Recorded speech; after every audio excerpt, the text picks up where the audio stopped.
मंडळी, व्हिडिओ तुमच्या माहितीसाठी आहे. मी पण जेव्हा बी भिवंडीवरून किंवा कल्याणवरून ठाण्याला जात असताना हे खारेगावच्या इथं एक कंपनी आहे बघा. ही जी कंपनी आहे, मला पण प्रश्न पडायचा की बाबा ही कशाची कंपनी आहे नेमकी, नाही का. तर आपल्याला माहिती नसल्यामुळं आपण विचार करायचा मला ही कशाची कंपनी असेल एवढी मोठी, नाही का. तर बघा, ही आहे ब्रिजची कंपनी, जी की ब्रिज बनवते. जे की बघा, समृद्धी महामार्ग बी ह्याच कॉन्ट्रॅक्टदाराने बनवला होता. आणि आता पण हे 3 मुंबईमध्ये बनवतं, नाही का. एक नवी मुंबईमध्ये जाणारा रूट आहे, तुम्हाला सांगतो. एक वसई विरार, दुसरा बोललं तर घाटकोपर, आणि तिसरा बोललं तर ओलवेला जाणारा एक, म्हणजे 3 जागेवर जाणारे इथून बनणार आहेत ब्रिज.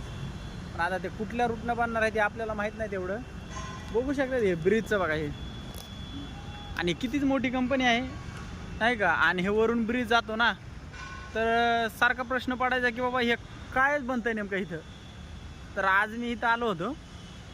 अक्षरशः मला एक कस्टमर भेटलं होतं, इथलं ड्रॉप होतं, त्याच्यामुळे मी आलो. तर बघितलं हे केवढी मोठी मिशन आहे बघा, जे की हे ब्रिज बनवायचे आहे. तुम्हाला कसा वाटला व्हिडिओ कमेंट करून नक्की कळवा. भेटूया नेक्स्ट व्हिडिओमध्ये.